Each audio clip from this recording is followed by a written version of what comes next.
Okay, we'll come to order, and thank you very much, everyone, for being with us today. And we'll start, as always, by acknowledging that we're meeting today on unceded Algonquin territory.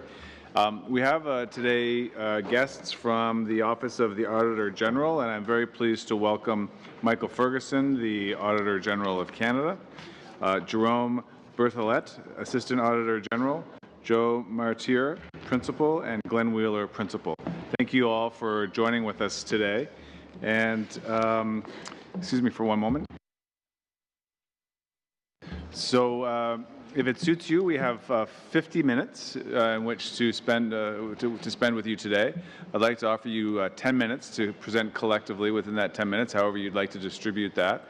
And then we'll move from there into an order of questioning, and we'll finish up 50 minutes from now. And I'll just be holding up a yellow card when there's a minute left in the 10 minutes, and a red when we're right out of time there. And when we get into questioning, I'll be extending the same courtesy to our questioners as well as our guests when answering, and that way we can try to be fair with time and get everybody out of here on time. So thank you very much, and if you'd like to take the floor. Mr. Chair, we're pleased to be here today to provide an overview of our role and mandate and to outline some key points from our past audit work that may be of interest to your committee. Our office has the mandate to audit operations of the federal and territorial governments, and we provide Parliament and the legislative assemblies with independent information, assurance, and advice regarding the stewardship of public funds. We conduct performance audits of federal departments and agencies, and we conduct annual attest audits of the financial statements of the government and of Crown corporations. On a cyclical basis, we also conduct special examinations of the systems and practices of Crown corporations. For the 3 territories, my office reports performance audits directly to each legislative assembly. We also conduct annual audits of the financial statements of territorial governments and annual audits of territorial corporations. In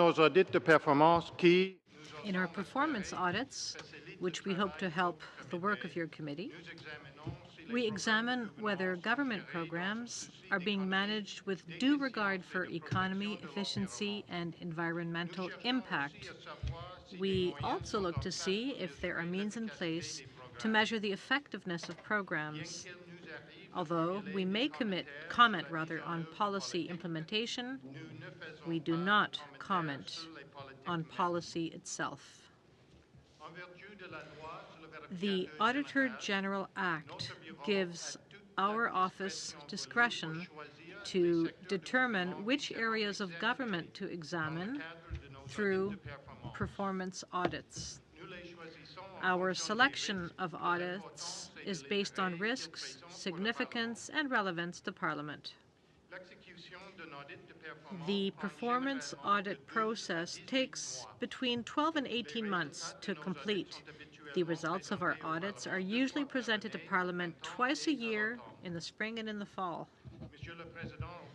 Mr. Chair, in the past 15 years, the Office of the Auditor General has audited a broad range of federal programs and activities that affect First Nations and Inuit communities. We published a status report on the government's progress toward achieving the commitments it made to address recommendations from 7 reports we issued between 2002 and 2008. Although we found that progress had been made in implementing some of our recommendations, we noted that many conditions and challenges faced by First Nations communities had worsened. For example, the education gap between First Nations individuals and other Canadians had widened. The shortage of adequate housing on reserves had become more acute, and the presence of mold on reserves remained a serious problem. Mr. Chair, that situation led us to consider some of the factors that inhibited progress. In the preface to our 2011 audit report, we identified 4 structural impediments that we believed had negatively affected the delivery of programs and services to First Nations individuals and communities. The first impediment was a lack of clarity about service levels. The federal government supported services on reserves that were provided by provincial and municipal governments off reserves, such as education and drinking water. However, it was not always clear what the federal government was aiming to achieve because it had not clearly defined the type or level of service it committed to supporting. Le deuxième obstacle était l'absence de fondement. The second impediment was the lack of a legislative base. Unlike similar provincial programs, the programs on reserves were not supported by legislation in such key areas as education, health, and safe drinking water. Instead, the federal government developed programs and services for First Nations on the basis of policy. As a result, the services delivered under these programs were not always well defined, and there was confusion about federal responsibility for funding them adequately.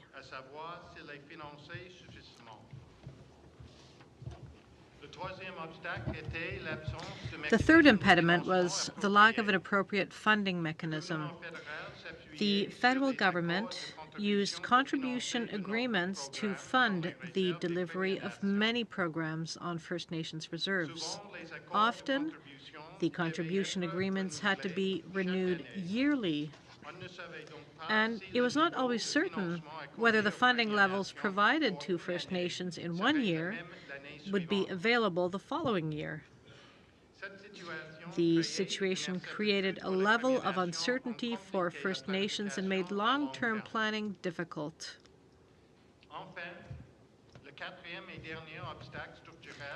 The fourth impediment was the lack of organizations to support local service delivery. There were often no organizations in place, such as school boards, health services boards, and social services organizations, to support local delivery of programs and services. In contrast, provinces had established such organizations. Indian and Northern Affairs Canada, now Indigenous and Northern Affairs Canada, had started to work with groups that represented more than one First Nation, but much remained to be done. Mr. Chair, since 2011, we have audited several programs for First Nations and Inuit communities, including the Nutrition North program, policing programs, emergency management, access to health services for remote First Nations communities, and the implementation of the Labrador Inuit Land Claims Agreement. We found that the structural impediments continued to hinder effective service delivery. I should note, however, that we have not followed up on whether the recommendations made in these audits have been implemented. Currently, we are conducting audits on First Nation-specific claims and on the reintegration of Aboriginal offenders. For your convenience, we have attached to this statement a list of our most recent tabled federal and territorial audits, along with a brief summary for each. You will also note that in 2015, we tabled a report on the efforts of British Columbia First Nations, Health Canada, and the Province of British Columbia to overcome the impediments in establishing the First Nations Health Authority in British Columbia. For example, the funding agreement between the federal government and the authority provides a level of funding certainty. It covers a 10-year period and includes an annual escalator to account for rising healthcare costs. In addition, the authority has increased support to local service delivery through training and expansion of access to electronic health services. In addition, we identified two factors that contributed to the successful negotiation of the agreement. The first factor was a sustained commitment from leaders from First Nations as well as from the federal and provincial governments to the development of a new model for providing health services to First Nations in British Columbia. The second factor was the decision by First Nations to establish a single point of contact for negotiations with the federal and provincial governments. Monsieur le Président, pour que le financement fédéral Mr. Chair, if First Nations are to experience more meaningful outcomes from the federal funding of programs and services they receive, these structural impediments will have to be addressed. Doing this requires the political leadership and will of all involved. That is the federal government, the First Nations leadership, and provincial and territorial governments. Mr. Chair, this concludes my opening statement. We would be pleased to answer any questions the committee may have. Thank you. Thank you very much, Mr. Ferguson. Much appreciated. We're going to go right into the first round of 7-minute questions, and the first question goes to Mike Bossio, please. Thank you, Mr. Chair. And thank you for being here, Mr. Ferguson, and all the rest of you as well. We really appreciate you coming to present at our committee today. In the 2011 audit report, the Office of the Auditor General set out 4 structural impediments that limit the delivery of public services to First Nation communities. The lack of clarity about service levels, a lack of legislative base, lack of appropriate funding mechanism, and a lack of organizations to support local service delivery. What changes in practices and approaches should the federal government take to address these structural impediments? I think the first thing that I'd like to say on that is, in 2011, what we were doing was we were looking back, right? Because we were noticing that even though departments were trying to follow up and trying to put in place responses to the recommendations we had made in past audits, the results weren't changing, right? The results on the First Nations weren't changing. So we were trying to figure out, why is that? Why can there be things that are going on, but the results aren't, there's no improvement in the results? So we identified those 4 impediments. And essentially, I think the first thing is the government needs to be aware of those 4 impediments and then try and deal with them. When we did the audit that I mentioned in my opening statement, or the study and audit, I guess, looking at the British Columbia First Nations Health Authority, we looked at that because that was an organization that was able to get established, and we wanted to identify how they dealt with these 4 impediments to show, and in fact, they were successful in overcoming these 4 impediments. So it is possible, again, with the will of everybody involved, to find ways around these and therefore provide, come to an agreement and come to a better solution on some of these services. So really, I think the first thing is awareness. The second thing is making sure that the will is there on the part of everybody involved, the government, provincial government if needed, and the First Nations governments as well. Make sure the will is there on the part of everybody involved and the commitment is there, and then find ways around these 4 impediments that we've identified. Okay, and so you found that the use of contribution agreements to fund the delivery of services on First Nations reserves can lead to delays in funding, uncertainty about the level of funding, and the lack of clarity about who is accountable for achieving improved outcomes or specific levels of services. What changes in the funding mechanisms should occur? So if I can, Mr. Chair, I'll start with the response and then I'll ask Mr. Martyr to speak in particular to what we found on, in the audit we did on policing services. The issue here is making sure that there is some certainty of funding. When you're trying to provide services to people and you have a responsibility to provide those types of services, some certainty about what the funding is going to be. We found that sometimes these contribution agreements aren't put in until late in the year, so how can you know what types of services to provide? But I'll ask Mr. Martyr perhaps to expand on that, because it was particularly, I think, something that we found in the audit of policing on remote First Nations. Okay. Thank you, and thank you for the question. As the Auditor General indicated, this is one of the issues that was problematic for the communities that were under the policing agreements. And most of them were one-year agreements, and it made it very difficult for them to plan if they didn't know when whether the agreement itself was going to be renewed. When we did the audit, we actually noted that at the end of March, there was a number of communities that were affected by these policing programs that still hadn't received the funding, and that the agreement would be put in place.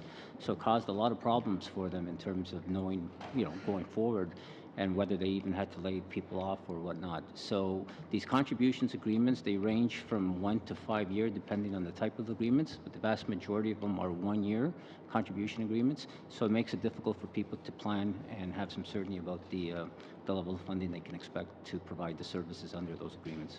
Do I still have time? A little over 2 minutes left. Okay, good. So if we look at the funding mechanism today, it's a grant, and portion of the funding is grants, and a portion of the funding is operational. And so would you agree that if you were to eliminate the grant aspect of funding, this contribution nature of funding, and put it into more of an operational, where you say, okay, this is the level of funding that you have. You establish the priorities that are important to your communities, because we see that there is such a broad range of priorities across all reserves, all nations. Would you agree that that would be a very good step towards solving some of these funding issues? So as auditors, we don't try and prescribe sort of the policy that should be put in place, or exactly how the department should resolve the issues. We make recommendations, and I think in terms of funding, we're not trying to prescribe a specific way of dealing with the funding issue. What we're trying to say is that there needs to be certainty with the funding. There needs to be a way that the different services can be planned for the long term, and regardless sort of how that's done, it's more the end result, that there's certainty and there's an environment whereby that long-term planning can be done. That's important from our perspective. And how would changing the fund? Do I still have time? Okay. 1 minute left. How would changing the funding mechanism provide greater certainty about the level of funding and clarity about who is accountable for achieving improved outcomes? Well, when in a funding agreement, if what you are dealing with is, multiple year funding, in the case again of the British Columbia First Nations Health Authority, they put in place a 10-year agreement. And in that agreement, they also had a number of years of an escalator. So the BC First Nations Health Authority knows how much money it's going to get over that 10 years, knows how that's going to escalate. So that allows them to do that type of planning, and then, within that agreement, if you know what the services are that are supposed to be delivered, you know what the time frame is, and you know how the funding is going to be delivered, then you have all the bases that you need in order to have the accountability. Thank you very much, Mr. Ferguson. Okay, thank you both for that. The next question is Kathy McLeod. Thank you, Chair, and thank you to you and your team for being with us here today. And I know the work you do is much more comprehensive, but I just want to go back. The audited financial statement is sort of one of the gold standards of a general reporting for any government. Would that be accurate? Certainly, again, in our work, we do a lot of audits of financial statements, and yes, we express an opinion on those, and we expect to express a clean audit opinion without reservation. That's what both we would like to see and the organizations we audit would like to see.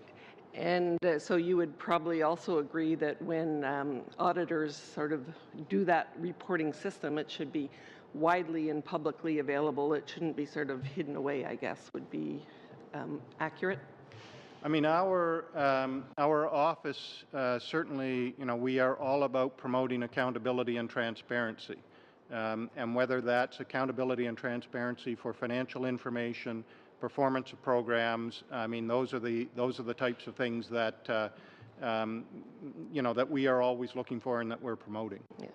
So I would think it would be fair to say that First Nations communities deserve that same kind of accountability and transparency from the structures, whether it be Department of Indian Affairs or from the audited statements of the money that's transferred through contribution agreements.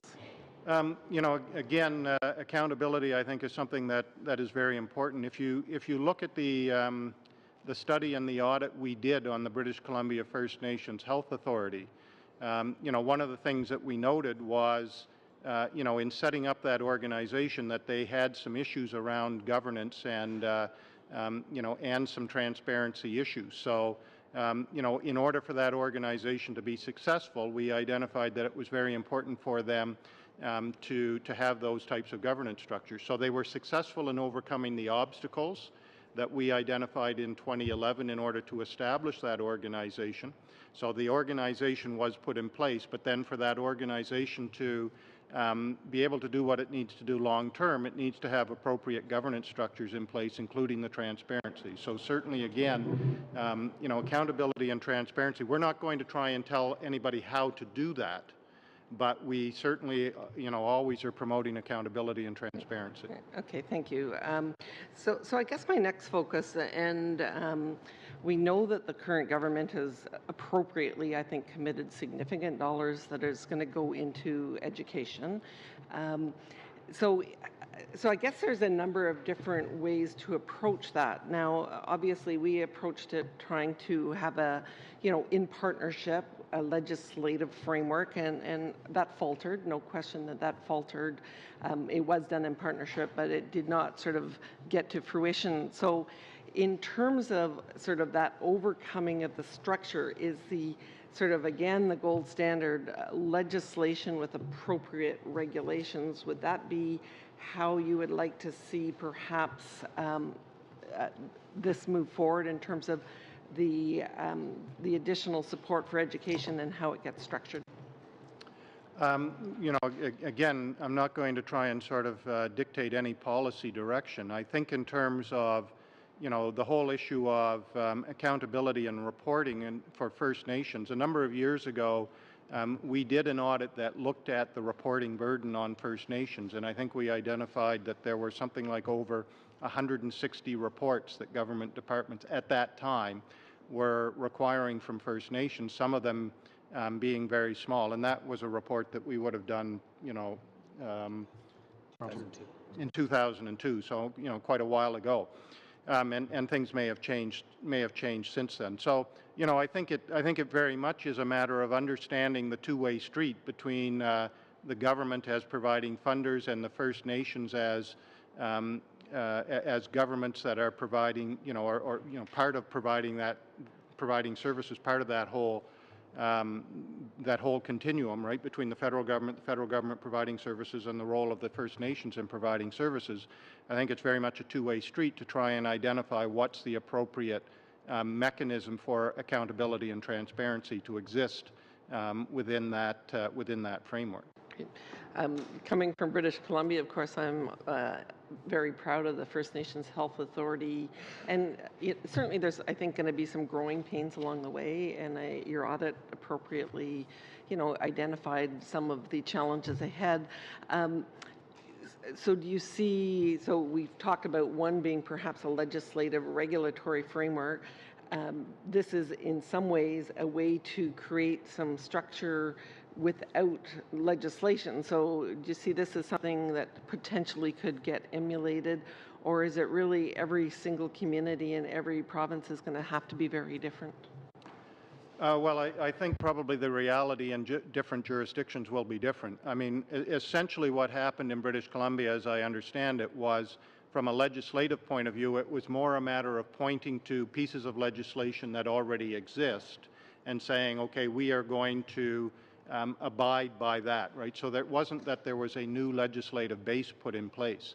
The BC Health Authority itself was sort of the organization for delivery, right? The delivery mechanism. Again, that was an obstacle that we identified didn't exist often. And there was a 10-year funding agreement put in place, right? So, again, fundamentally, we were looking at that from the point of view of they were able to overcome those obstacles. And I'm going to put a lot of emphasis on those 4 obstacles that we identified in 2011, because I think those are the things that the government, when it's dealing with First Nations issues, need to make sure that it's getting past those. Where is the funding coming from? How certain is it going to be? Who's going to do the service delivery? What's the standard that we are going to deliver those services at? And what is the legislative base for which, people can expect to get those services? Those are the things that need to be concentrated on. And then in addition to that, there needs to be the commitment on the part of all of the political people involved to try to move it forward. And again, in the BC situation, the other success factor we identified was the fact that the British Columbia First Nations put together sort of one point of contact for the governments so that they knew who they were negotiating with and who was going to be able to speak sort of for that side of the table. Thank you both. We're out of time, Kathy. The next question goes to Georgina Jolibois. Thanks. Thank you very much. It's sad to hear the report is very dismal, and we live in Canada, and it should be the standards of living in all reserves across Canada should be really up to par, but it isn't. So with that, you've identified that education, health, and drinking water and other sectors do not have a board or structures in place to make improvements on reserve. Do you think that we need legislative basis for these areas on all reserves across Canada? Well, again, I think one of the obstacles that we identified was that there was a lack of legislative base, that oftentimes these types of services are just based on policy, and that wasn't always consistent. So some way of bringing certainty to the legal foundation for providing services to First Nations, I think, is very important. Whether that's a matter of passing new laws or regulations, or whether that's a matter of just making sure that it's clear which legislation applies. Again, I'm not going to try and prescribe that, but I think making sure that there is certainty about what legislation does apply. If that certainty does not exist, then there would be a requirement to look to new legislation or regulations. But fundamentally, people have to be able to look at some type of legislative base that underlies the provision of those services. The Canadian Human Rights Tribunal has found the government racially discriminates against Indigenous people. To what extent is the federal government accountable for poor outcomes for Indigenous peoples across Canada?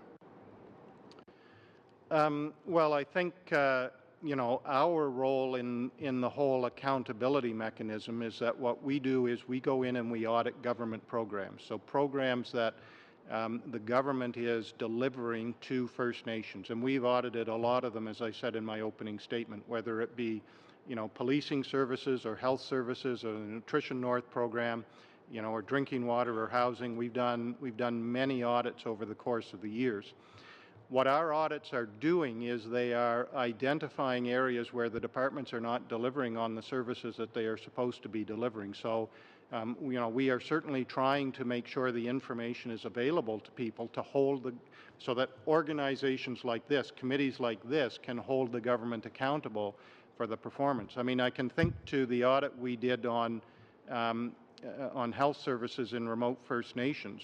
Where the Department of Health themselves identified that the registered nurses that they had in place, because they were operating in remote areas, they needed to have additional training in certain areas. And the department had identified what all of that training was that those nurses needed. When we did the audit, we identified that out of 45 nurses, only one of them had completed all of that extra training that the department itself said those nurses need. So, I think accountability is, again, it's very important, and what we're trying to do with our audits is bring forward areas where the departments are not living up to the delivery of the services that they have established for themselves, and the departments and the government need to respond to that. For 3 minutes left. Okay, thank you. As you know, recently in Attawapiskat and a few other communities had declared state of emergencies, yet your report has indicated a number of failures throughout Canada. How can we make progress and make improvements for First Nations across Canada? Again, and that, unfortunately, that was the question that we were asking ourselves in 2011. We had done a number of audits going back, more than 10 years on First Nations issues. We had identified places where the programs were not delivering the services at the level that they should have been delivering them.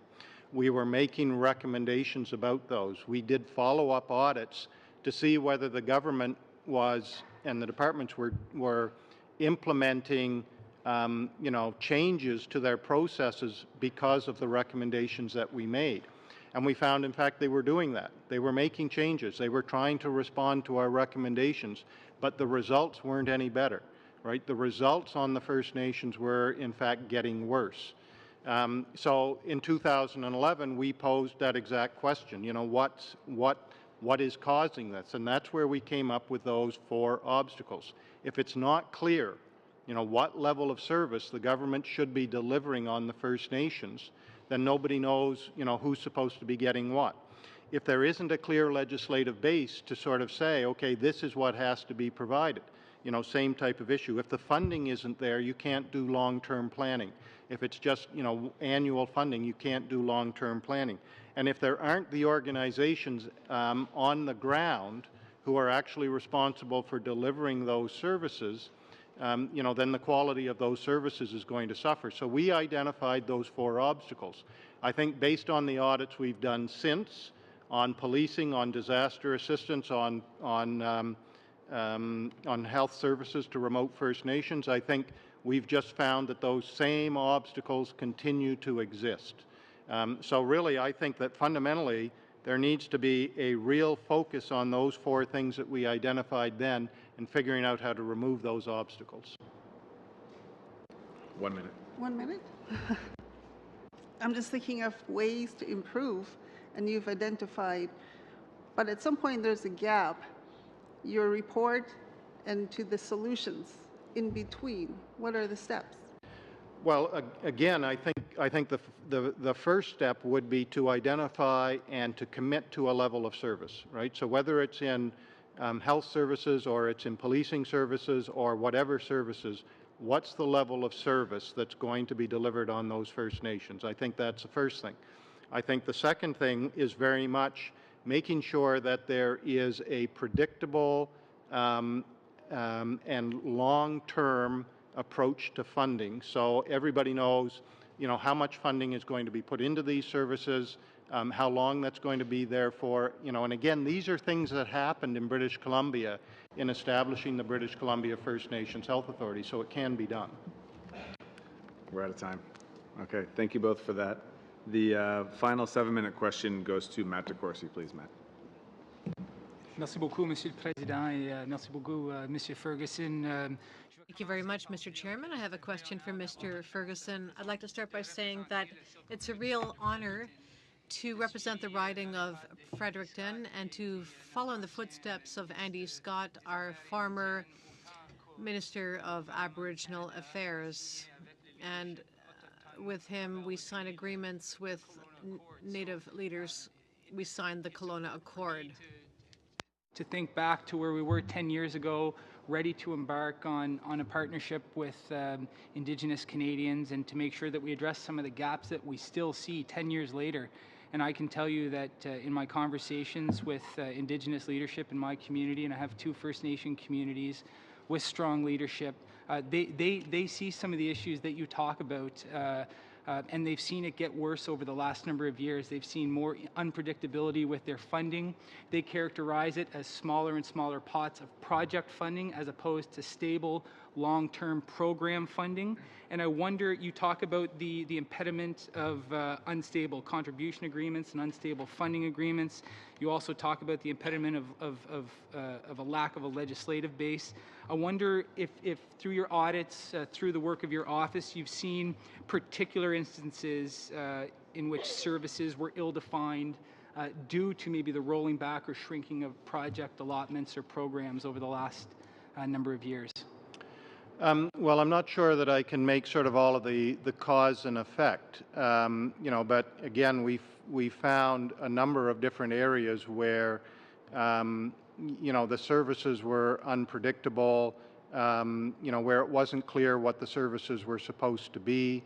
I couldn't even try right now and explain to you all of the different types of contribution agreements that exist for funding different First Nations related to policing services. It's not like there is just sort of one type of contribution agreement that applies to all of the First Nations. There are many different types, and it takes a bit of work to get your head around all of the different contribution agreements that exist. And I think, again, I think you just have to look at any of the audits. I'll go back to the audit on health services. Again, related either to the extra training for the nurses or the fact that, some of the facilities that medical practitioners were supposed to use were not, one of them, the the septic system didn't work, right? So the visiting healthcare physicians couldn't go there because they didn't have a place to stay while they were there. So I mean, we've seen some very significant impacts on services because because the all of the necessary sort of infrastructure and support for those services doesn't exist on those First Nations. Again, sort of trying to tie it back to what sort of change might have caused some of that. I can't get into that, but certainly we've seen lots confusing amounts of contribution agreements. And as Mr. Martyr mentioned, some of them just for 1 year, so how do you do that long-term planning? And I think there's no question that that has had a result on some services. Thanks very much. I think what I did here was maybe a recommendation or a broad recommendation that it's got to move more towards programmatic long-term stability working in First Nations as opposed to the one-off project funding initiatives that may be in place now. I mean, there's always probably some room for, specific project funding. But I think certainty of funding in core areas, so an understanding of what the services are that are supposed to be provided and how they're going to be funded, and then some sense of some certainty around that funding. And again, that's what we identified happened in the BC First Nations Health Authority situation. A 10-year funding agreement was put in place with a predictable escalator in there. So everybody knows what funding is going to go there, and that allows for that long-term planning. There'll always be room for some, again, one-off project funding, so it's not sort of all or nothing. But, the primary thing is making sure that there's some certainty around the core types of services. Thanks, and Mr. Chair, I'll split the rest of my time with Mr. McLeod. Oh, great. Okay, so there is 2 minutes left. Thank you, Mr. Chair, and thank you to the presenters here today. Your statement that includes a level of service and long-term and predictable funding is certainly music to my ears. It's something that the Aboriginal people have been saying for a long, long time. The only consistency we've seen in the last 10 years through the Conservative governments is cuts and cuts and more cuts. I come from the Northwest Territories. A lot of time the money that is allocated is rolled in with the government of Northwest Territories, as you know. And it becomes very blurry as to what is actually earmarked for Aboriginal people.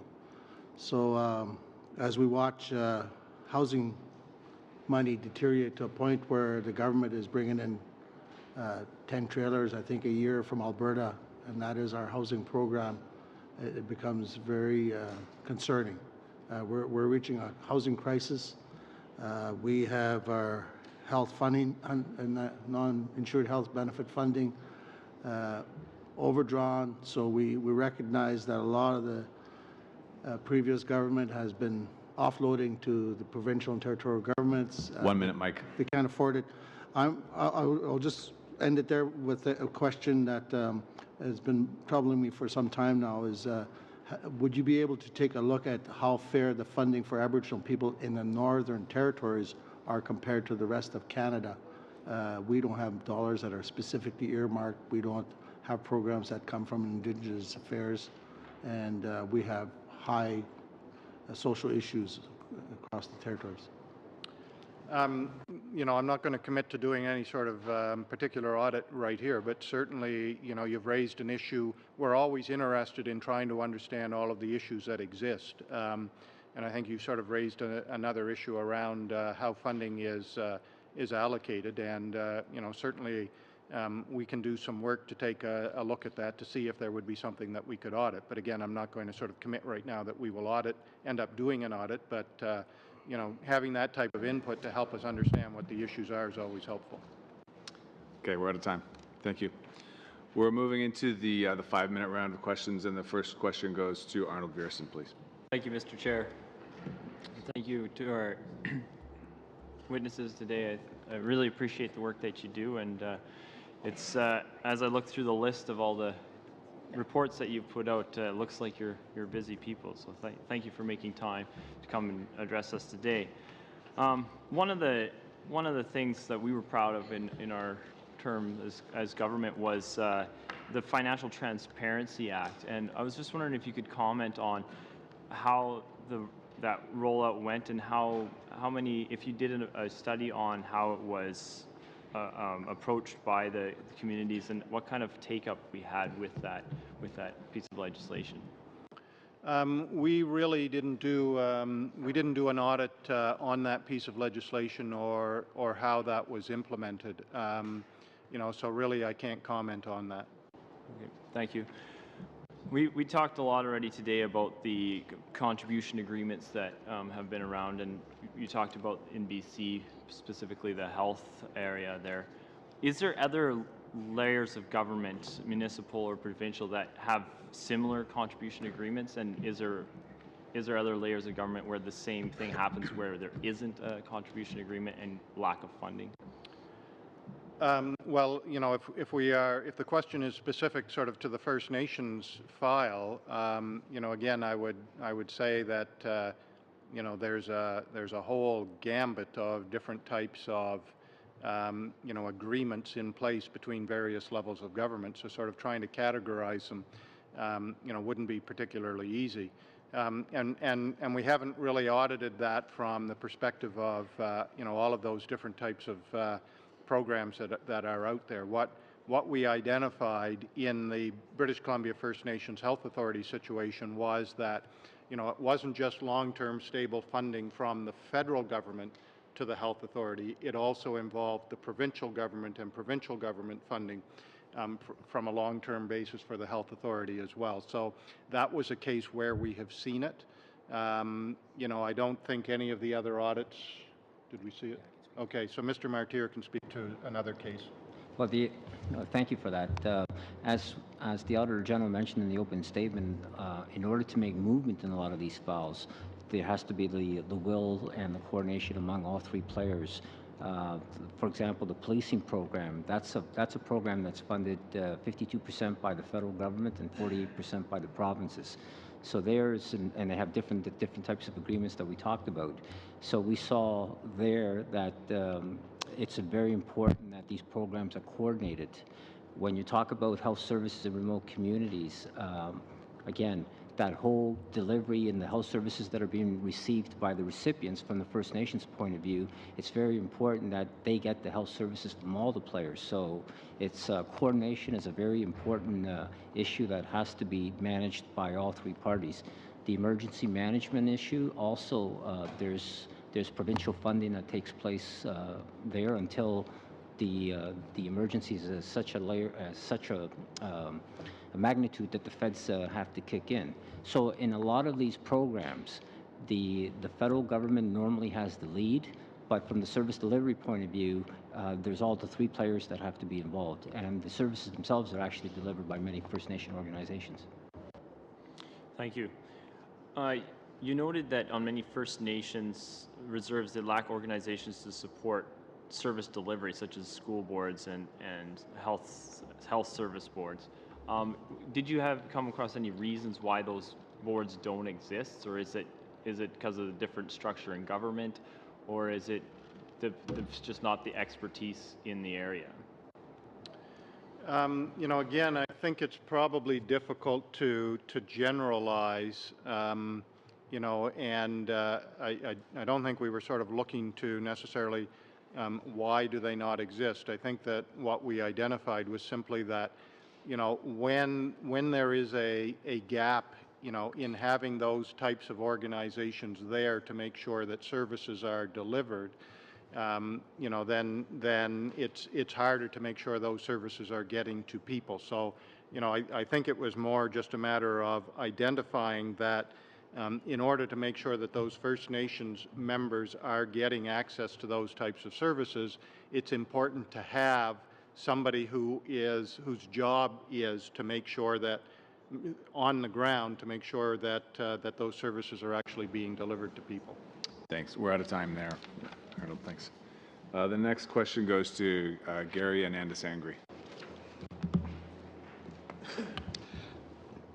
With respect to the overall audit function that you perform in First Nations, on the First Nations file, what process do you use to ascertain the priorities, or is it something that's mandated on a cycle by the department? And if so, on rulings such as the one that was referenced earlier with respect to child welfare, what role would you play in kind of furthering and supporting the department in understanding what the breakdown was that led to systemic failures within the system? So I'll speak first to the audit mandate, then I may look to one of my colleagues to talk about the child welfare issue. But fundamentally, again, and I think it's important for everybody to understand that under our legislation, we choose whatever we want to audit, right? So our audits are not dictated by anybody else, by any department or anyone else. We choose whatever it is that we want to audit. The way that we select audits is by doing, what we call a strategic audit plan. So we try to identify where the risky areas are. First Nations issues are something that just generally, there are issues in those areas, so we have identified them as one of our priorities. We do a lot of outreach. We have an advisory committee, for example, on Aboriginal issues, so we will get them together periodically to try and understand from them, people that are outside the government, to try and understand from them what they believe the issues are. We have the work that we do in the 3 Northern Territories. So from the point of view of the North, and the aspect of services to the North, we're in the North a lot, in each of those 3 territories. And then we spend a lot of time working with all of the departments involved to try and understand the issues and try and set the priorities. So, that's always one of the biggest challenges for us is figuring out where the risks are and what things need to be audited, and we spend a lot of time trying to sort through that. In terms of the child welfare, I'll ask Mr. Berthollet to provide you some more information on that. So, Mr. Chair, we conducted an audit of Child and Family Services program a number of years ago. And the issues that we had identified in that audit were similar to the issues that came out during the Canadian Human Rights Tribunal decision, related mostly, I think, to funding and the lack of support for family services within the communities. We don't have a particular role to play in terms of the Canadian Human Rights Tribunal decision or the department's follow-up on that decision-making process, but because we have identified, because we have already done an audit of Child and Family Services, and because of this decision and the need for the department now to do something further, I suspect that at some point I would be going to the Auditor General and suggesting that a follow-up audit on Child and Family Services would be appropriate. Exactly when that will happen will be determined as part of our audit planning process. So, on a similar note, so the next speaker here will be speaking about correction issues. So, for the first time, the prison population in Canada and federal prisons have surpassed 25% Indigenous population, and that number is staggering when you look at the Indigenous women, who represent 37% of the prison population. On something like that, what would trigger an audit? At what point do you say, this is ridiculous, we need to really look at some of the structural issues, the failures within the system, and really come up with a report that maybe gives more insight or more light into what these numbers? Just half a minute, please. So we have a lot of respect for the work that's done through the correctional investigator, and a number of our audits look at and rely on the work of the correctional investigator. And in fact, right now we do have an audit underway that's looking at Aboriginal offenders and the sort of the rehabilitation or the handling, I suppose, of Aboriginal offenders. So we have already decided that that's something that we need to look at, and that audit's already underway. Thank you. Oh, thank you. Thank you. The next question is for David Yertiga, please. Well, thank you, Mr. Chair, and also for the witnesses for taking time and to take our questions today. From a testimony this committee received on April 14th, dealing with the declaration of health emergency on First Nation communities on Northern Ontario, we heard testimony from Mr. Michael Kurlu, if I'm saying it correctly, indicated lack of proper pharmaceutical inventory. And what I'm looking at, is this a matter of lack of financial resources, or is there a supply on demand policy? And I'm not sure if you ever audited that sort of issue, but it was brought up and it was a concern to all of us. Well, again, I can't speak to that particular issue. I don't think it was something that that we identified in any detail. But before I turn it over to Mr. Martir, I'll just sort of mention again that there might be a couple of aspects that need to be looked at from that. Number one could be, would there have been a funding issue? But a second one could be this whole area again that we've identified of local service delivery, right? So in order to make sure that there's an appropriate supply of, medications or, again, other access to health services, having the appropriate organizations at the local level to ensure that, I think would be, something that would be worth looking at. But I'll ask Mr. Martir if he has anything to add. Okay, thank you. And actually, that's a good example of that would link to the impediments that the Auditor General spoke about. When we looked at the access to health in remote First Nation communities, as the committee may know, the nursing stations are the primary first point of contact for health services. So when we did that audit, one of the things we looked at was to say, well, what services are these nursing stations supposed to provide? And the good news was that the department was getting around to actually defining what services were to be provided. At that time, though, they didn't know the capacity of the nursing stations to actually provide the services. So they had identified what services people can expect, but they didn't know, they didn't have the information at that point whether any particular nursing station could actually provide or had the capacity to provide those services. So there, that issue was identified in that audit, and the department is working on that as we speak. You were mentioning that the department is working on it. So once a report is completed and recommendations go back to the government to rectify the issue, what safeguards are there? Is there some sort of will there be a pharmaceutical inventory control, dispensary procedures? Because obviously we don't want anybody who are in a situation where they need pain medication, morphine, and there's none to be found in their inventory. So what depth do you go to ensure that these sort of situations don't happen again?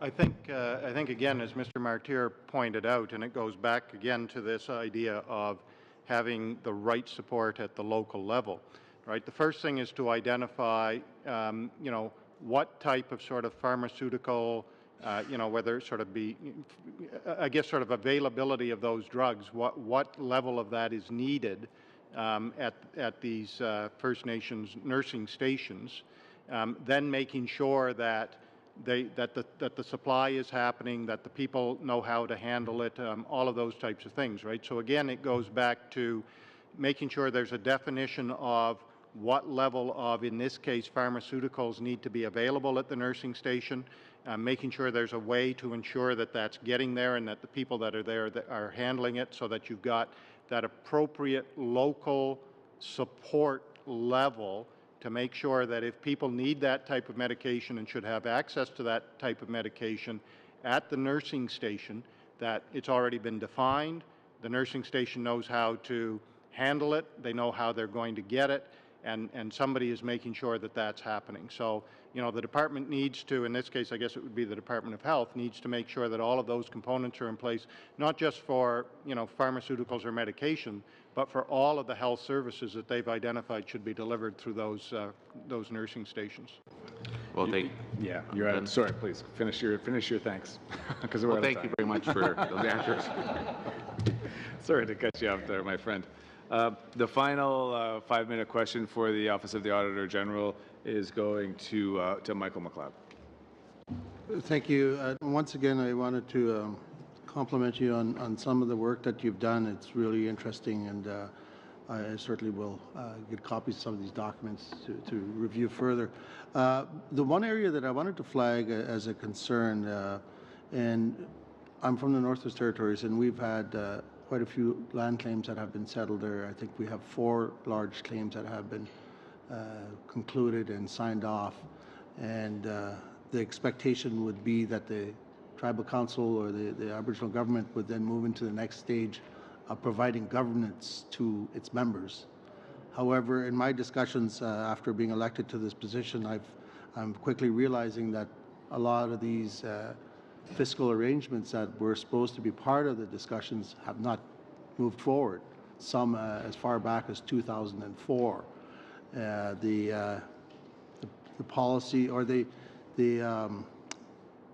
claim spells out the procedure on how both sides are supposed to sit down and work out the need for providing programs for land administration, all the different areas.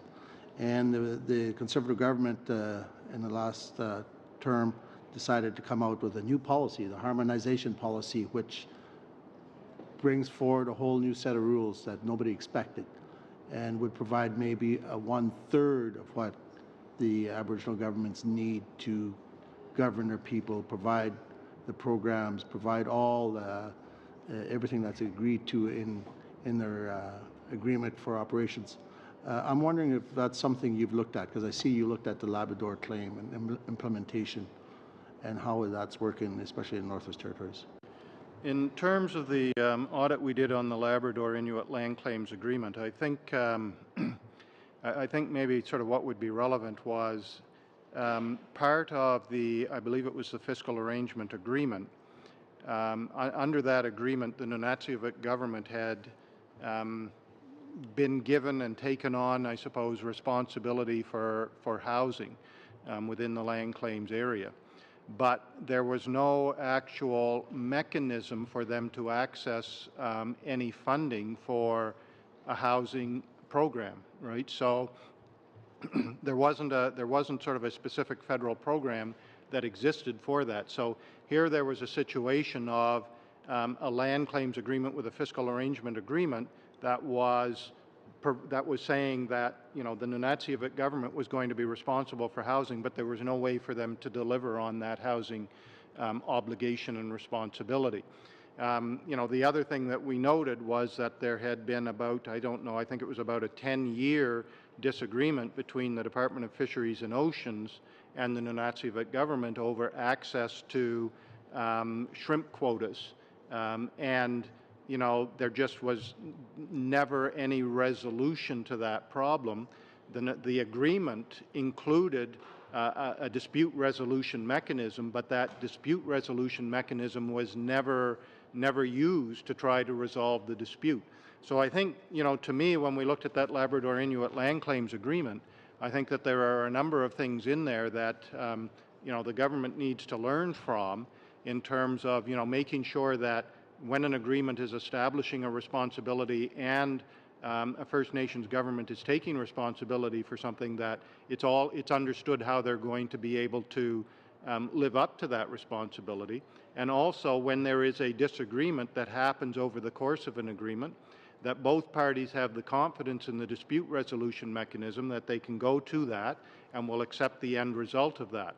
So I think that there were a number of things in that audit that perhaps point out some issues that need to be dealt with in future land claims agreements. You've got about 40 seconds. I just wanted to flag a quick issue regarding police depots and nurses across the north and the high level of suicides.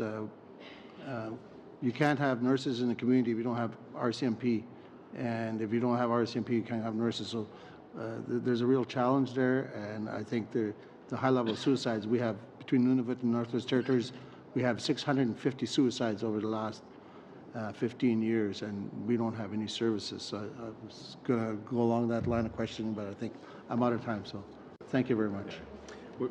You have about 10 seconds if you'd like to make a quick remark. Well, and I think, again, that was the fourth impediment we identified, that having support at the local level is critical to being able to make sure that these services exist in a satisfactory manner. Thank you both for that.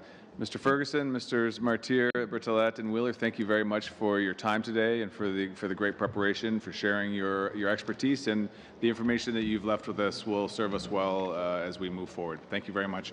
We'll just suspend for about 2 minutes while we shift around here, and we'll come right back to work. Thank you.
Seats, please, and we'll resume proceedings.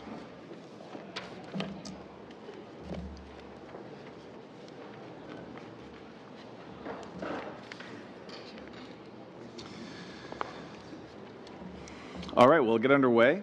Thank you very much for joining us. This afternoon we now have Howard Sapers, the Correctional Investigator of Canada, with us, and Ivan Zinger, the Executive Director and General Counsel to the same department. Thank you both for agreeing to come and see us this afternoon. As we discussed, please take 10 minutes to speak, and then we're going to go into rounds of questioning after that, and you'll see me with my cards as need be. Okay, thank you so much.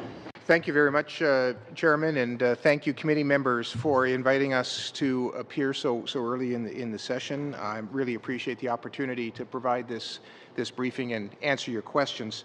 Of course, I am joined with Dr. Zinger, Executive Director of my office. He'll make some remarks immediately within mine, and feel free to direct questions to either of us. We're going to give you a background briefing on our role, mandate, and priorities. And then with respect to the specific concerns of this committee, I'll try to highlight just some of the gaps and challenges facing Indigenous people in federal corrections today and point to some directions for reform. The Office of the Correctional Investigator was established in 1973 on the recommendation of a commission of inquiry that looked into the bloody 5-day riot at Kingston Penitentiary back in 1971.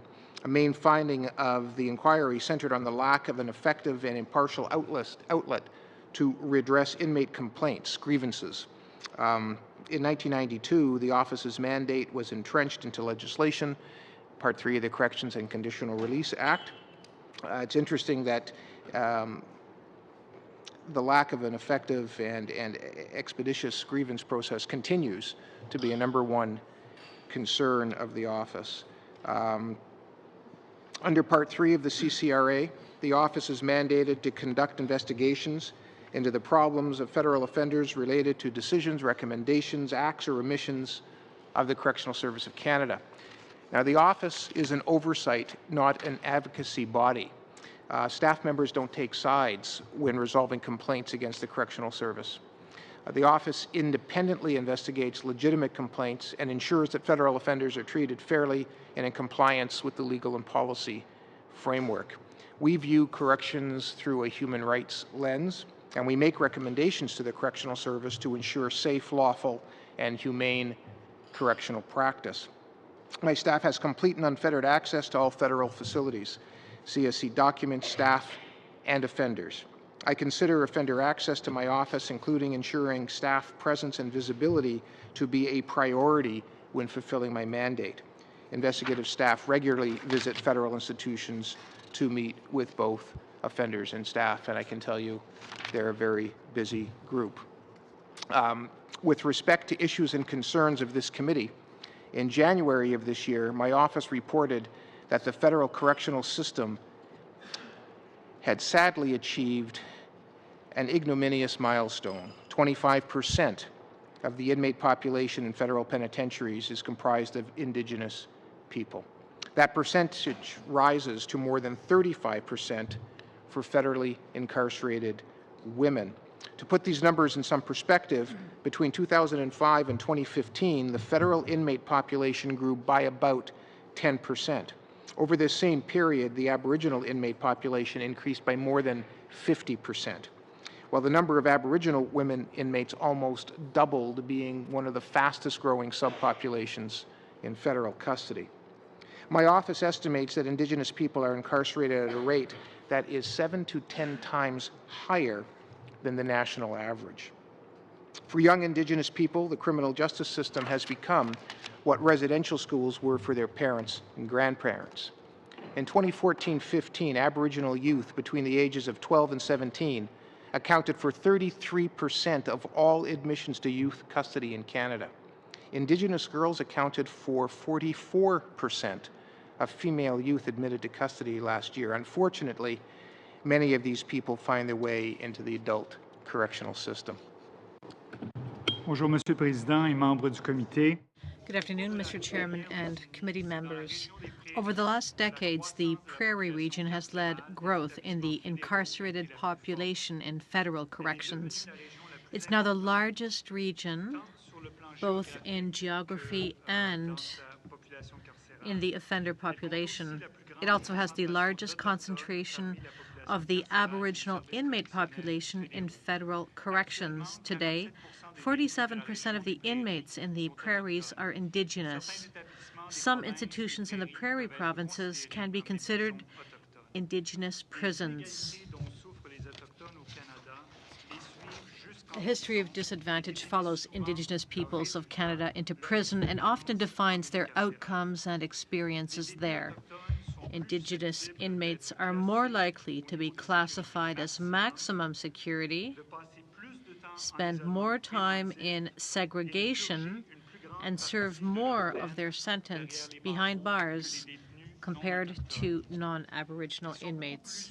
Indigenous offenders are far more likely to be detained to warrant expiry or return to prison for a technical violation of their release conditions.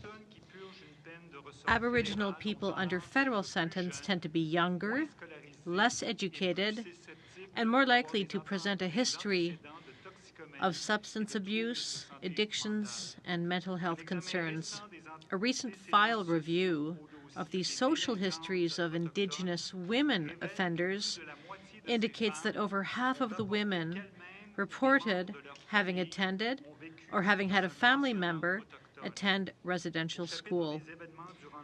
With respect to childhood events, 2/3 of their parents had substance use issues in 2/3 of the cases, and 48%, nearly half of all Indigenous women of the file sample, had been removed from the family home.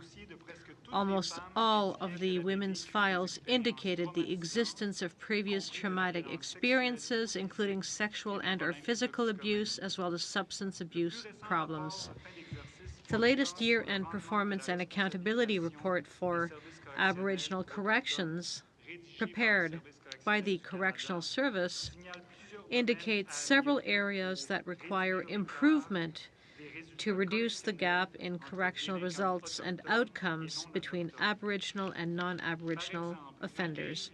For instance, instead of faster entry into correctional programs and a higher program completion rate, Indigenous offenders are still being released later and revoked much more often than their counterparts. The percentage of Indigenous offenders receiving day or full parole on first release is declining, while the percentage of Indigenous offenders released on statutory release is increasing. Last fiscal year, nearly 70% of all Indigenous persons released from a federal penitentiary were by statutory release, that is, at 2/3 of their sentence. Parole hearings and decisions are much more likely to be withdrawn or waived for Indigenous offenders. Lastly, challenges continue to exist in the application of Aboriginal social history in significant decisions affecting Indigenous offenders, including segregation, security, classification, penitentiary placement, and return to the community. In September of 2013, my office released an investigative report called Risky Business. It looked at the most prolific self-injuring women in federal custody. We found that Aboriginal women who engage in chronic self-injury have a distressingly similar profile. Most were a victim of physical or sexual abuse. Most had spent their childhood in group homes and foster care. They were estranged from their families, and they had little, if any, existing social supports at the time of their incarceration. Many had spent time in a mental health or a psychiatric institution prior to their term of federal custody. Reflecting the growing seriousness and urgency of the issues facing Aboriginal people in federal corrections, in March 2013, my office released Spirit Matters, Aboriginal People in the Corrections and Conditional Release Act. It was tabled as a special report in Parliament, one of only 2 special reports in the more than 40-year history of my office.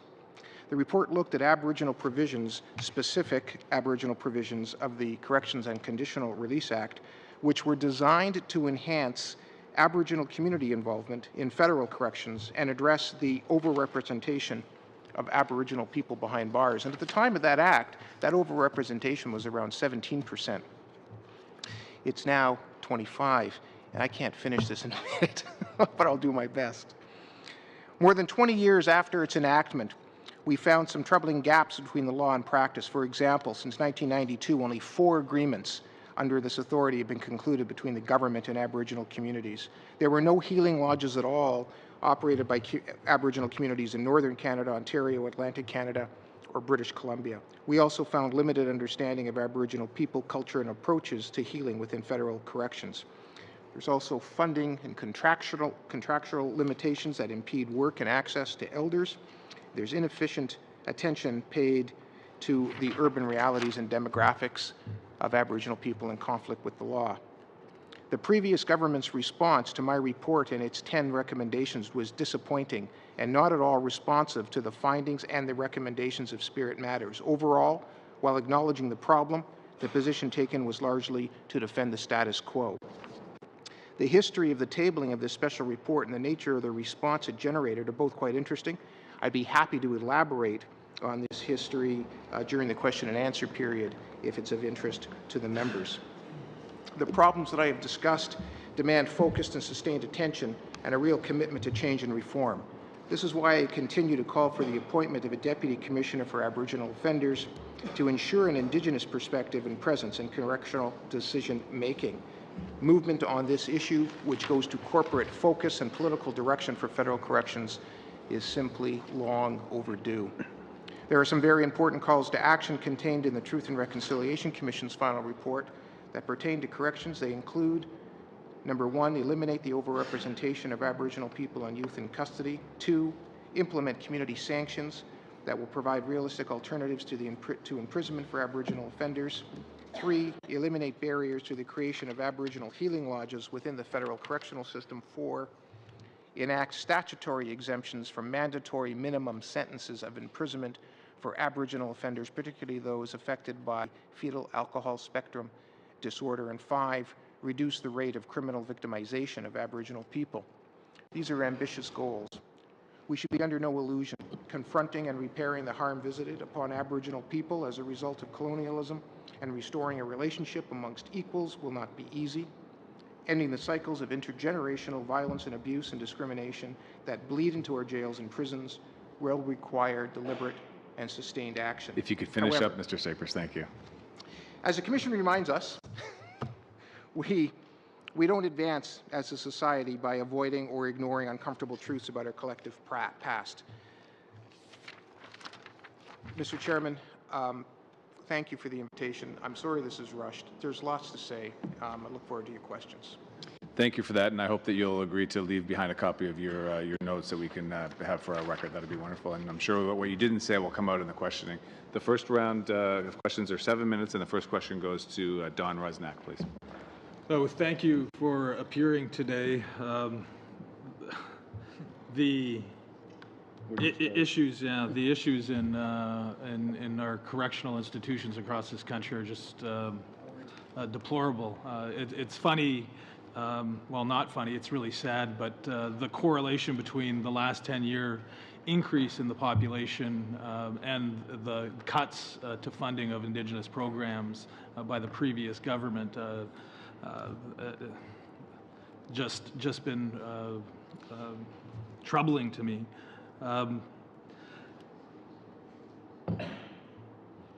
In a number of your reports, you make a number of recommendations. One of the recommendations was for a Deputy Commissioner of Aboriginal Corrections. Your reports have also consistently called for cultural appropriate programming and staff training. To your knowledge, what training is currently provided to the correctional service officers to assist with interaction and dealings with Indigenous offenders? Well, thank you very much for your question. Of course, the Correctional Service of Canada is best placed to directly answer the question and about their training. I can tell you that they do make training available. And if training was the answer in and of itself, it would be easy to tackle. It's sustained learnings from that training and applying them day-to-day operationally, which is really the issue. And that gets to the cultural awareness and the cultural competency. So it's more than just what the training syllabus is. And that just leads directly to the recommendation for having a senior executive at the executive committee table, making sure there is sustained focus and direction and accountability for that happening. When it comes to Aboriginal specific programming, I can tell you again, the Correctional Service of Canada has developed some absolutely excellent, culturally appropriate Aboriginal correctional intervention programs. Problem is, 70% of Aboriginal offenders who took any programs last year didn't take those programs. They took the general programs. So only about 30%, generally speaking, of the programs undertaken by Aboriginal men and women are those culturally appropriate programs, and even that's being undermined to some extent by a new program delivery model that's been rolling out over the last number of years. A follow-up to that, and you got to switch me off from what I was going to ask, but why aren't they taking it? Why aren't they taking the culturally appropriate programming? Is it because of a push by correctional staff to make sure that they don't get it, or is it something else? There's a number of reasons. One has got to do with the availability of programs and the availability of competent program delivery staff to deliver those programs at the time frame within the sentence that the offender is given access to those prescribed programs. This new integrated correctional program model that I spoke about is an attempt to address some of those roadblocks and some of those issues. Part of it has also got to do with where the offender is literally housed, and what we saw over the last number of years with all the construction projects at all the CSC sites were a lot of involuntary transfers across the country, people's periods of custody being disruptive.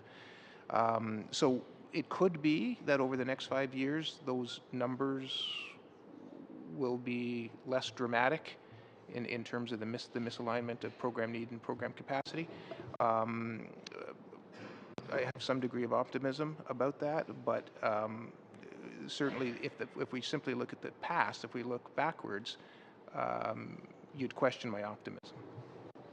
If I can just add to Mr. Saper's comments, part of the issue is also where are the programs being delivered. The best programs that are the most relevant for Aboriginal people are being delivered in minimum security institution. And only 10% of the Aboriginal inmate population reside in minimum security institution. So the healing lodges, which is a very good sort of environment and to deliver effective program, are only capturing 10% of the Aboriginal population. Maximum security prisons have unfortunately not the capacity to deliver Aboriginal specific programming. So I do have a little bit of experience with Aboriginal offenders. I was a former prosecutor and defense lawyer in Thunder Bay and a prosecutor in Alberta.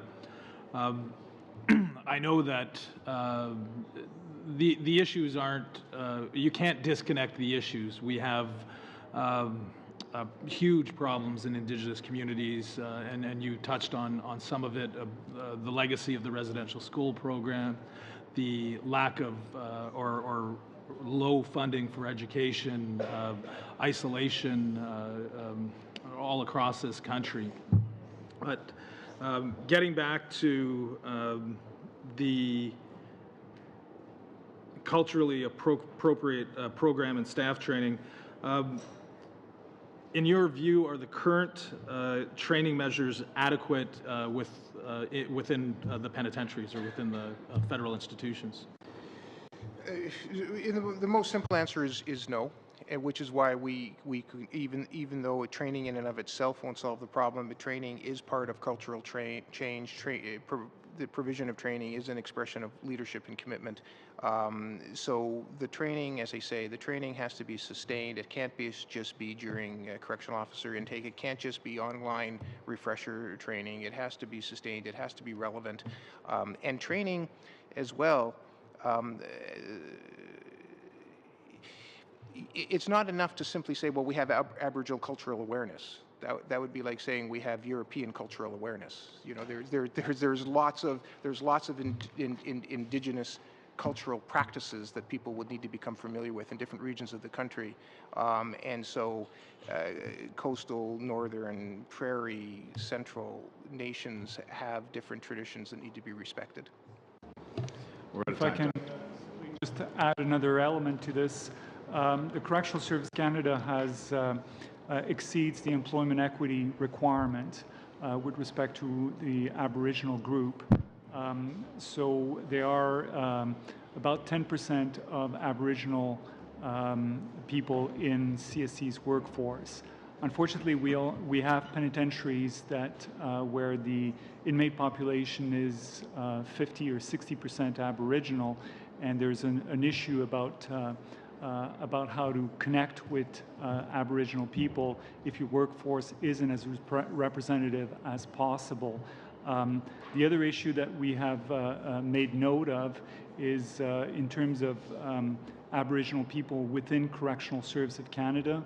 They're not equally represented at all levels of the organization in positions of leadership and management, and that's also, I think, is something that should be addressed.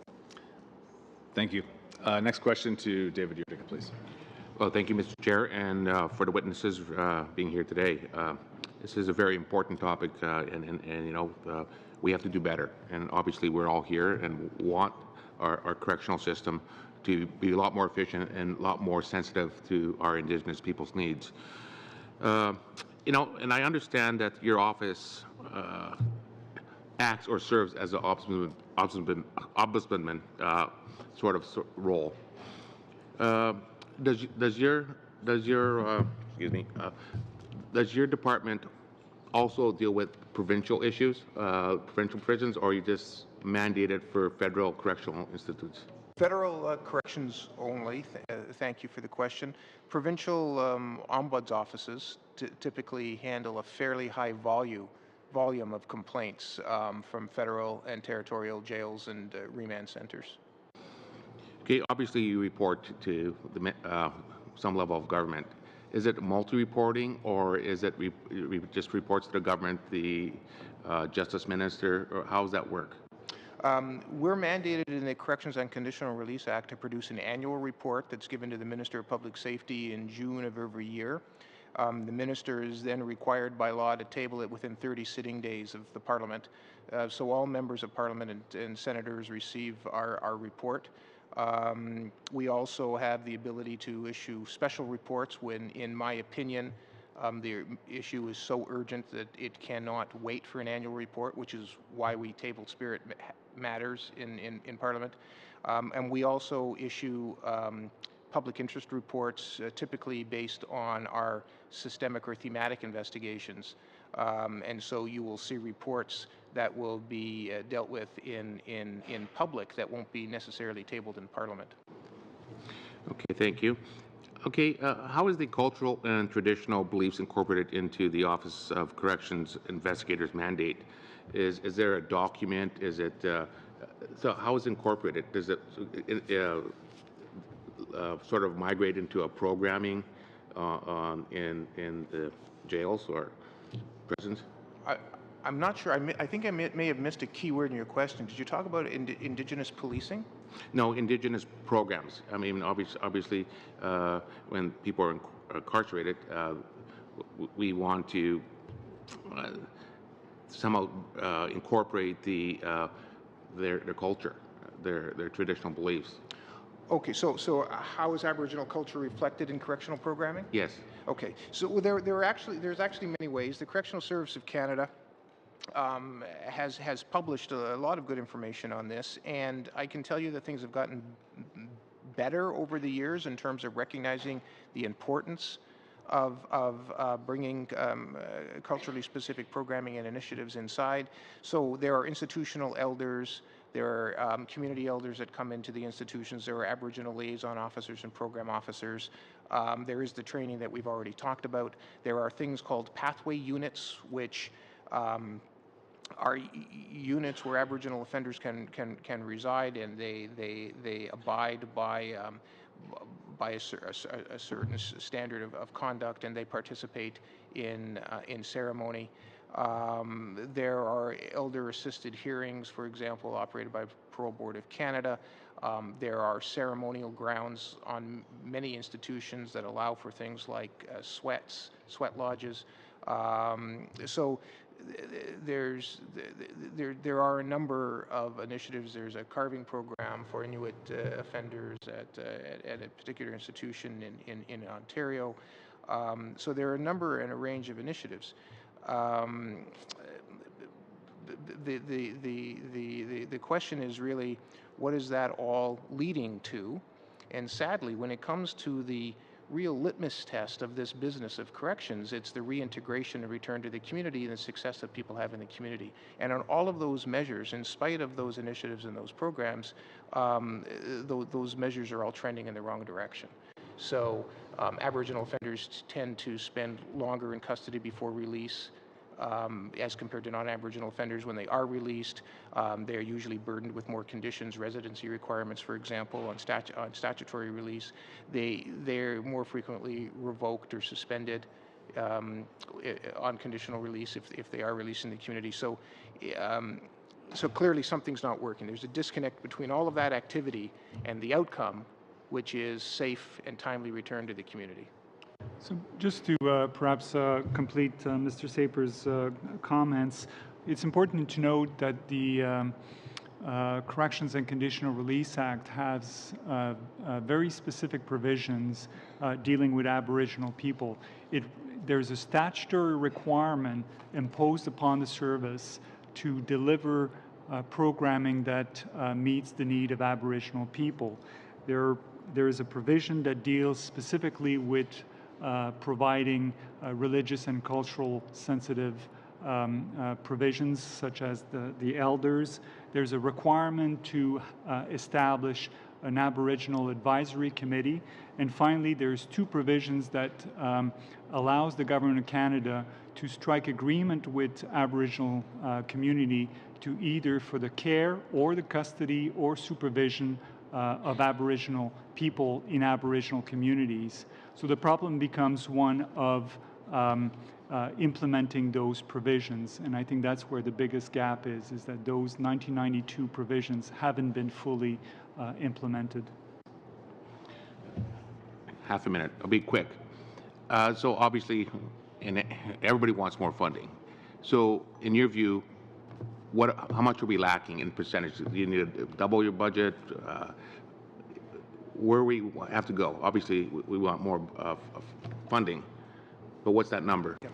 I don't have a number. I would leave that to the Correctional Service of Canada to give you a number, tell you what the specific budget implications are. I can tell you that I don't believe that this is essentially a problem of budget. I think this is essentially a problem of focused leadership and attention on the issues.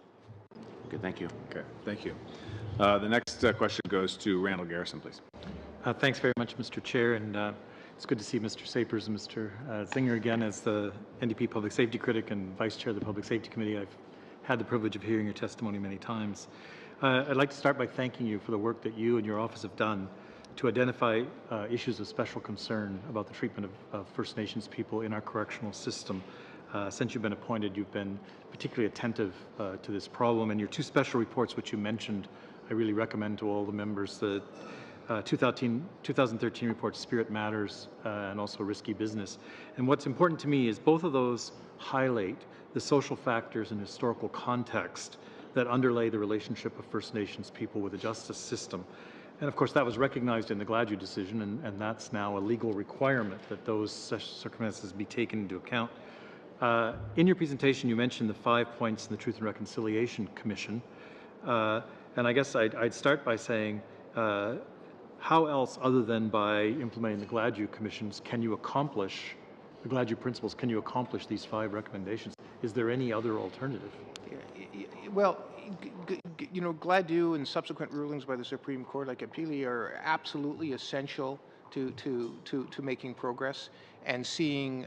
You know, the Correctional Service of Canada has a responsibility to use the Gladue factors or a Gladue lens in correctional decision making. What we see, though, is that is a little haphazard how that happens.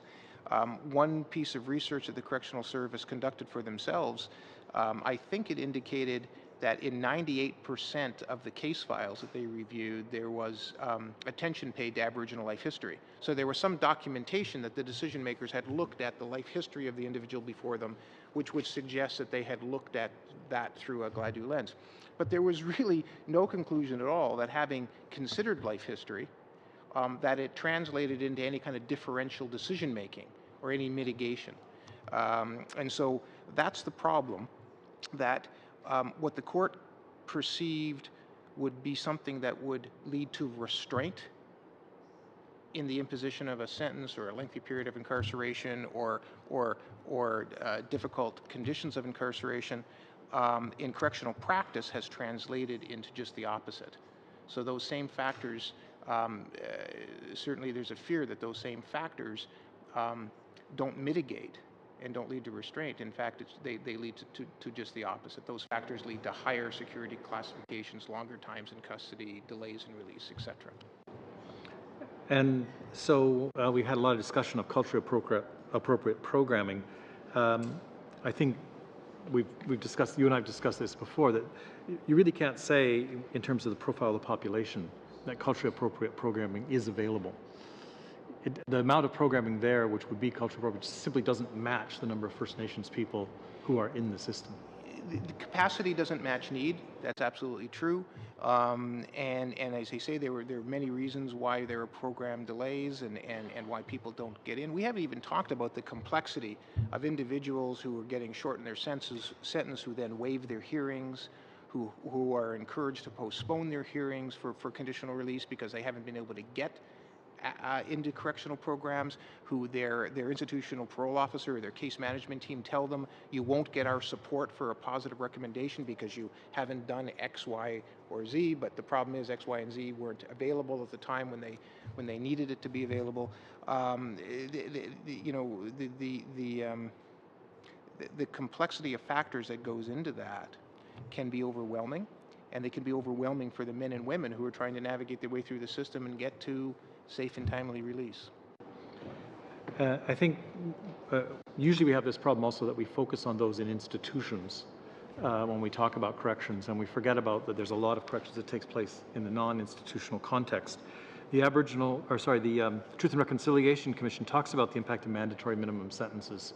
I wonder if you could say something about the impact of mandatory minimums in excluding First Nations people from more culturally appropriate forms of corrections, which would be in the community. Well, the simplest thing to say about the effect of mandatory minimums is that mandatory minimums are the antithesis to the Gladue ruling.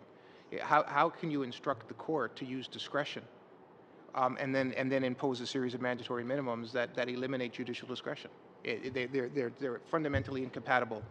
And so when you have an overrepresentation of people in conflict with the law, coming into contact with the police, coming into our court system, being dealt with by our Crown, ending up in provincial jails and then federal penitentiaries, that process only accelerates when you have mandatory minimums.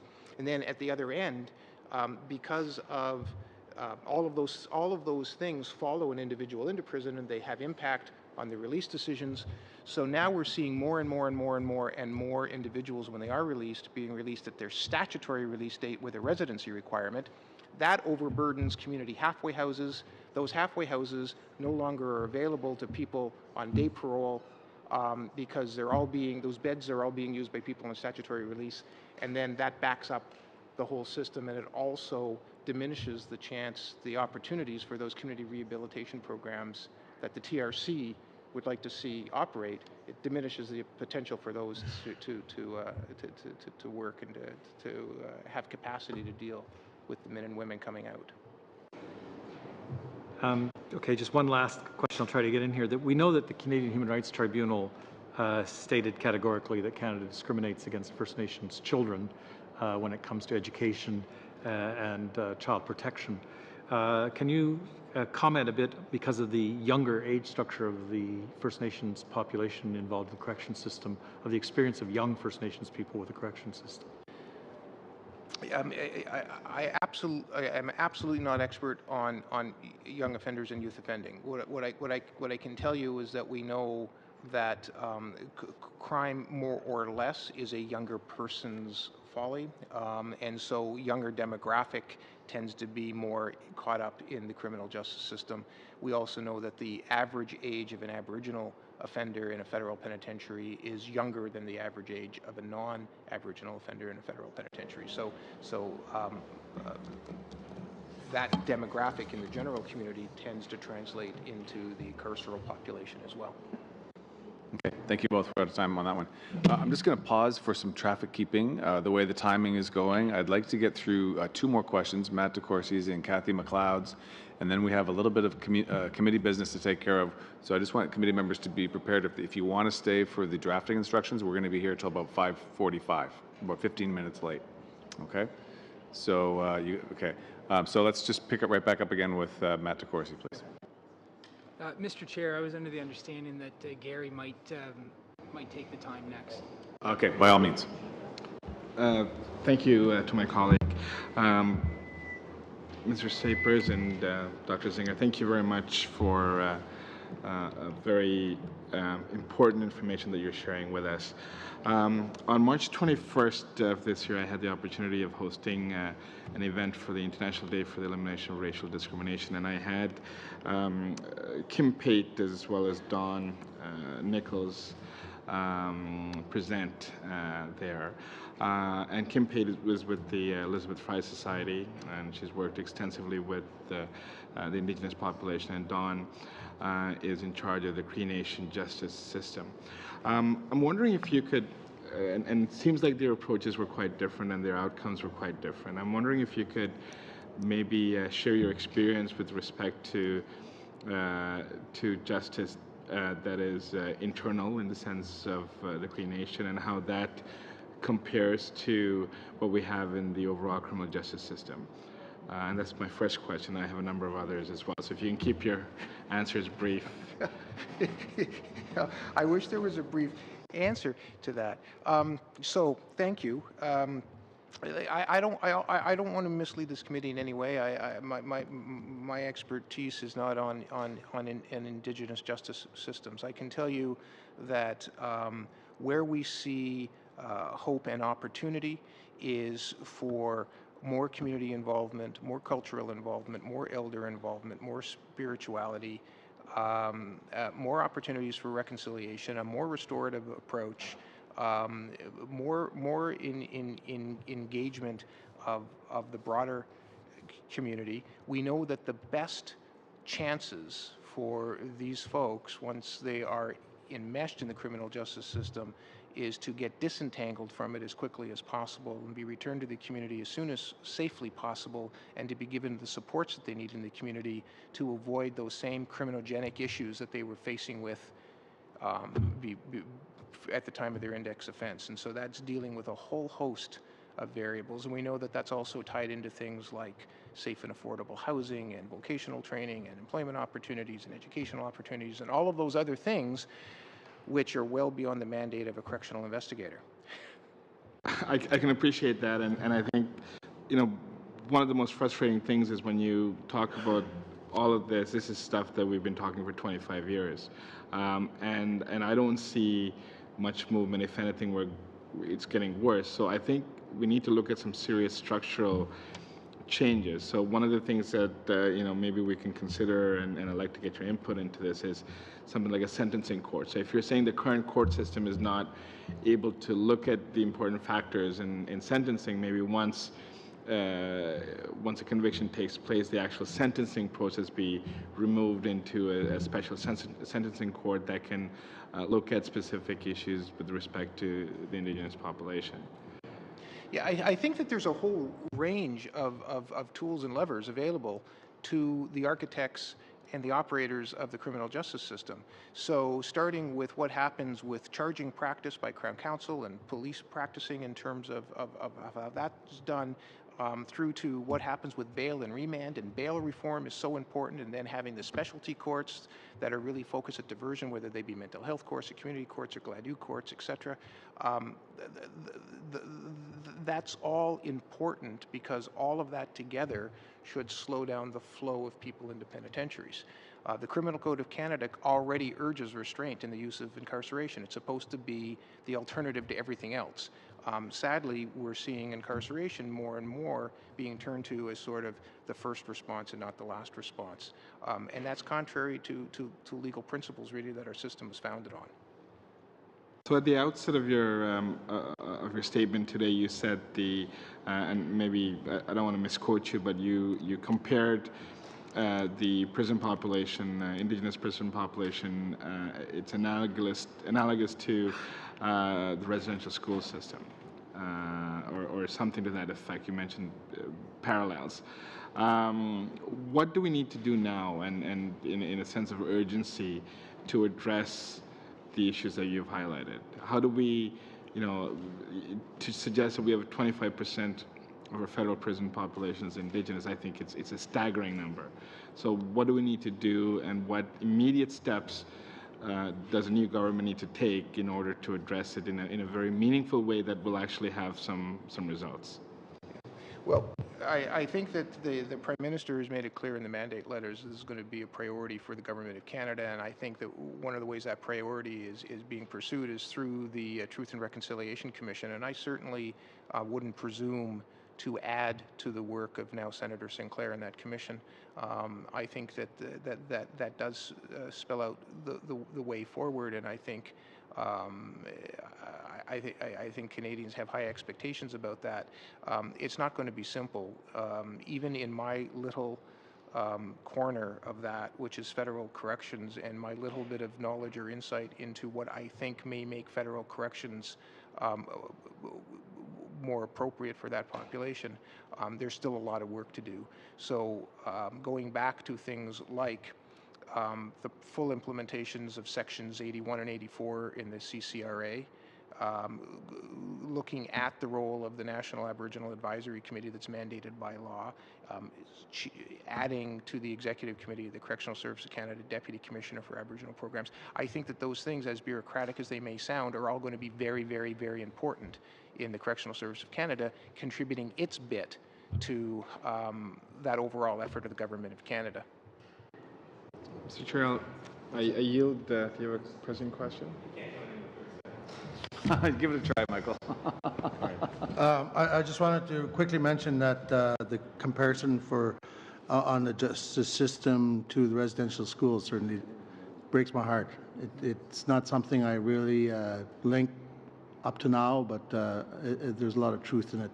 And I think the whole correction system has to be reviewed and overhauled, and there's so many gaps that we need to fill in terms of making it a fair process. Thank you.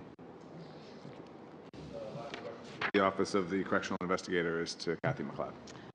Thank you again, Chair, and thank you also. I think it's the first time we've met. I don't think you've been to Health Committee or Finance. So anyway, I do also want to sort of target in on the Truth and Reconciliation Commission. Obviously, you feel that this is some good recommendations and a path forward.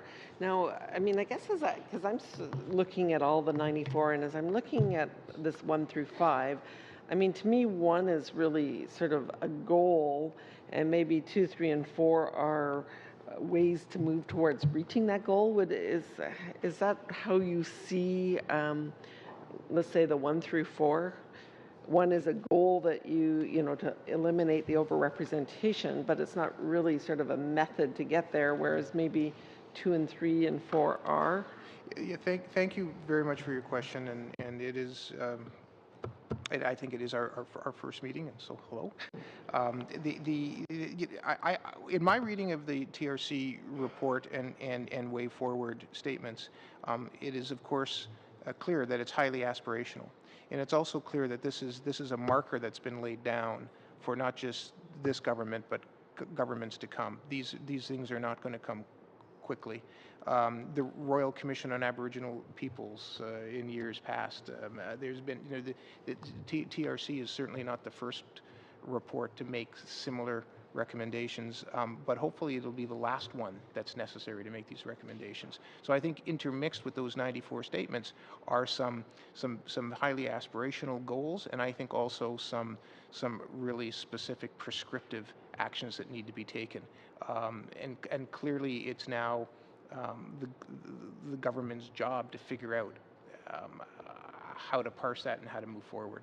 Okay, so let's assume that number 1 is an aspirational goal. Would you say that 2, 3, and 4 perhaps would be some of the most effective ways to get to number 1? I'm just going to go back. Or is there other things that you believe should be? Perhaps let me comment on this.